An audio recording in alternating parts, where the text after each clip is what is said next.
what is up, guys? Coach Chris here, and it's been a hot minute since I have made a video, and I apologize. I don't even know if this mic is close enough. I know that I said in my last video I was going to do better, and I failed you guys miserably, and I'm very sorry. But on the bright side, I actually do think that my schedule is about to be a little bit more permitting to get content on my YouTube channel. But I do have a proposal, and I want your guys' feedback. I'm thinking about potentially, just so I can get more educational content out a little bit more frequently with ease on my side, thinking about doing a podcast maybe once a week. I know that there's already a ton of fitness podcasts out there, but one more is not going to hurt. And I do think that I have a lot of knowledge in my noggin that is helpful to people. And so that's one thing that I'm thinking about. So if you think that you would maybe listen to it, or if you think a podcast would be an easier way for me to communicate information, then let me know in the comments. And it's something that I'm wanting to pull the trigger on, but I want to get people's feedback first before I do that. So this week, though, hopping into a topic that's a little bit more fun for me to talk about. Not that other topics aren't fun, but this one's kind of a little bit more, it's a serious topic, but I can be a little bit more laid back talking about it. Like, I don't have any notes or any prompts for this video, as to where when I do some of my more scientific videos, I usually have like a bunch of talking points that I want to make sure that I hit on. This one, I'm just kind of talking off the top of my head. Mainly because it's a conversation that, as a bodybuilding coach specifically, like, I work with general population people, and that's actually a bulk of my coaching. And then a smaller side of it is the contest prep people, which I'm now starting to differentiate. If you ever hear me say Lone Star Aesthetics, that's who I'm talking about, is my competitive bodybuilders. And so people know, though, that I train them, and so there's kind of this association, like, Chris is a coach, coaches bodybuilders, he knows about steroids. And so that's what I'm talking about in this video, because it's a question. I feel like over the last 6 months even, I have been getting a lot of people, mainly people in my network, people that I know they feel comfortable talking to me about these sorts of things, which is excellent. I would rather them come talk to me and get someone who actually understands this topic and explain to them, you know, this is what you're looking at here, both sides, the good and the bad, and then letting them make an adult educated decision.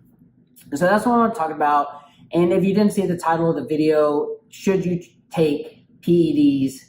That's what we're going to be talking about. That big question that I get, Coach Chris, I've been training for 2 years, haven't seen much progress. Should I take steroids or PEDs? If you don't know what PED means, it stands for performance enhancement drug or performance enhancing drug.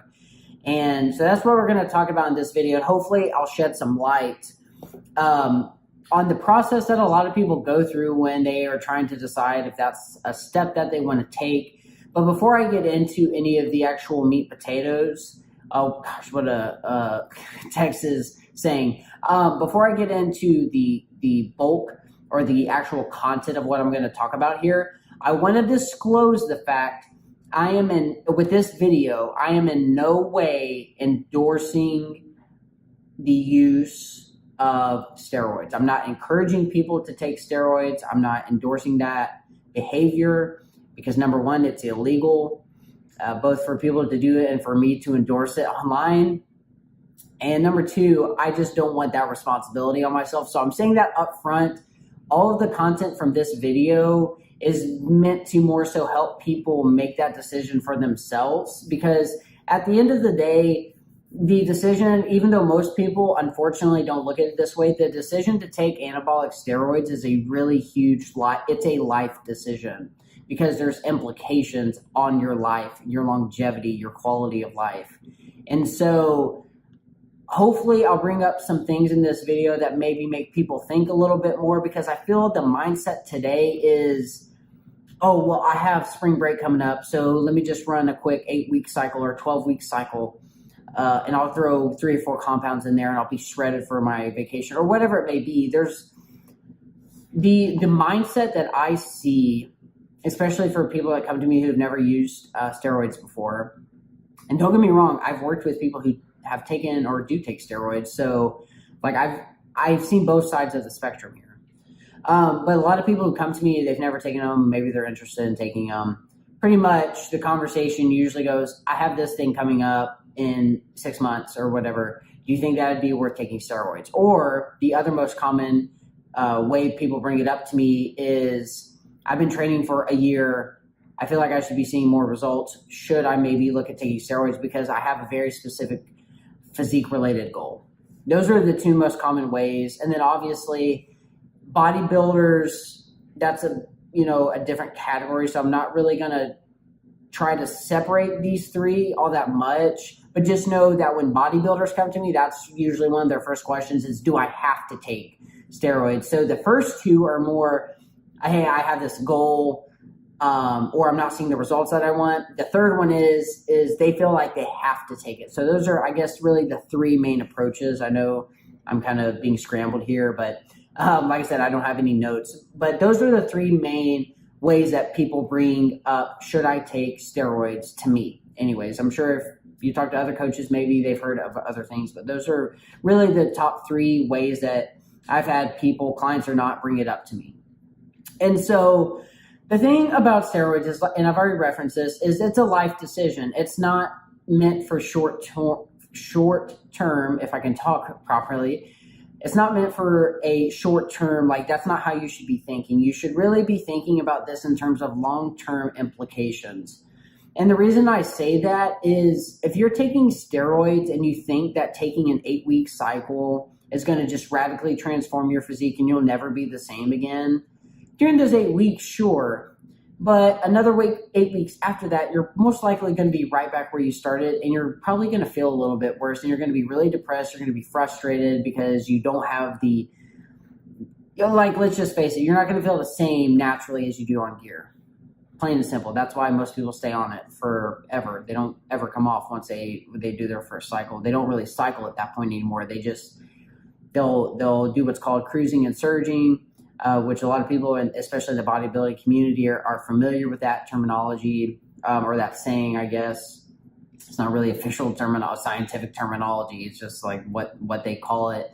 Cruising and surging, meaning most of the year they'll take a lower dose, and then when it's time for competition or a photo shoot prep, they will blast high dosages and they'll add in a bunch of compounds.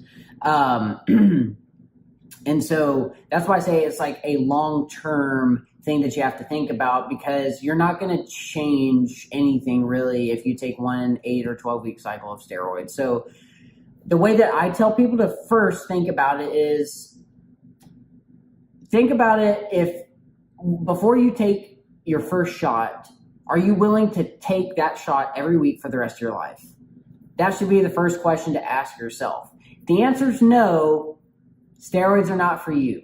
And again, I want to reiterate the fact I'm not endorsing steroid use. I'm not trying to push people to like, oh, if you meet this criteria, then yes, take steroids. That's not what I'm saying. But it's an individual's decision. And so I'm just trying to help people with the process of elimination, maybe make that decision a little bit easier for them, whether they decide to or to not ever take steroids. So like I said, if you cannot say yes to that question that I just posed, if before you take your first shot, I don't know why I'm touching my shoulder, I don't do steroids, but before you take your first shot, ask yourself, am I willing to do this every single week for the rest of my life? If the answer is no, boom, you have your answer as to whether or not you should ever do steroids. Because I think if you're going to do it one time for 12 weeks, it's stupid. I mean, that truly is stupid. And so that's point number one to think about.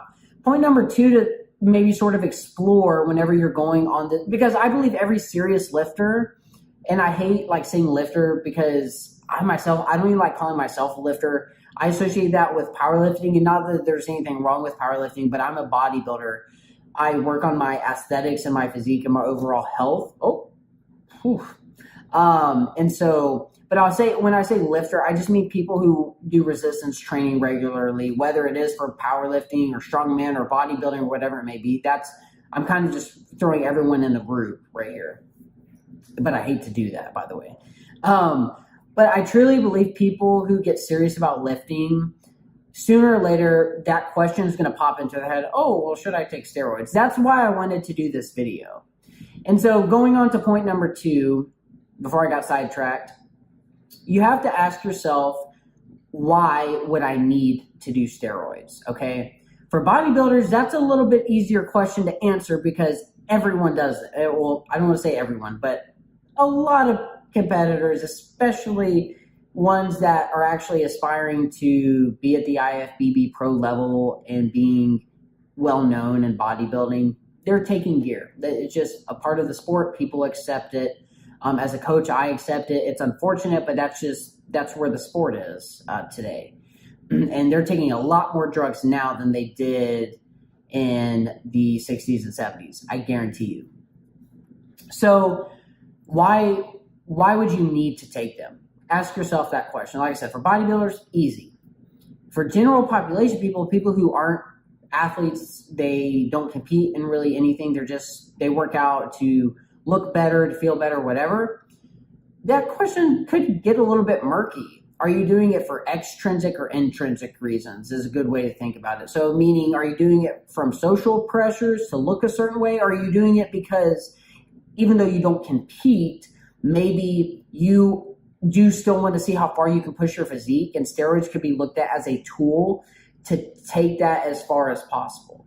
So that's something to think about as well. And honestly, whenever I have these kinds of conversations with people, those are really the 2 main things that I'll bring up to them. And that gets them sort of thinking and gets the gears turning in the right direction. There's actually a phenomenal clip on YouTube, and I will, I'm not sure if I'm allowed to link it below, but it was a discussion from Eric Helms and Omar Usef. I'm not sure if I said his last name right, but they have a podcast where they actually talked about the reality of steroid use, why people do the kind of the psychology. It's an excellent video, and I encourage people to watch that. But I just kind of wanted to give my take in this video, what the conversations I have typically sound like and the perspectives that I try to give. At the end of the day, taking steroids is each individual's choice. They should know, number one, that as it stands currently in the United States, it is illegal to take steroids. And number two, they should be well aware of the health risk associated with different drugs, different dosages. They should be very well educated, but at the end of the day, it is their choice. Just the same choice that people have to drink alcohol or to smoke weed, whatever it may be, it's the person's choice. And so I just wanted to maybe throw 2 really important thoughts that I think play into the more psychological reasons of why people take steroids in the first place, and then helping others sort of navigate that. Because like I said already, I believe for any serious lifter, the question will come up inevitably, whether they are a competitive bodybuilder or not. I believe the question will come up. So I hope this video has been helpful. If you'd love to, or if you'd like, I don't know why you'd love this. If you'd like to talk with me a little bit further about it, maybe you have more specific questions, more than happy to share any insights that I have concerning PEDs. And I definitely recommend talking this sort of stuff out with a professional. And now I myself am not a hormone I need to stop hitting this. I myself am not a hormone specialist, and I want to make sure that that is known. I do have experience with it because I've been around bodybuilding for the last almost 5 years now, and I've worked with clients who have taken PEDs. And so I'm not an expert, but I can definitely maybe give some insight as to what I believe, psychologically at least, can help you think through a lot of these questions that may come up. So anyways, hope this video is super helpful. Share it with somebody that you may think will benefit them. And I am trying, guys, I swear, I am trying to be more consistent about posting on YouTube. But like I said, we may have a podcast in the works in the next couple of months, and be on the lookout for that. Let me know if that's something that you all would be interested in. Until I see you all again, stay healthy, go get gains, and may God bless you and keep you. I will see you all soon.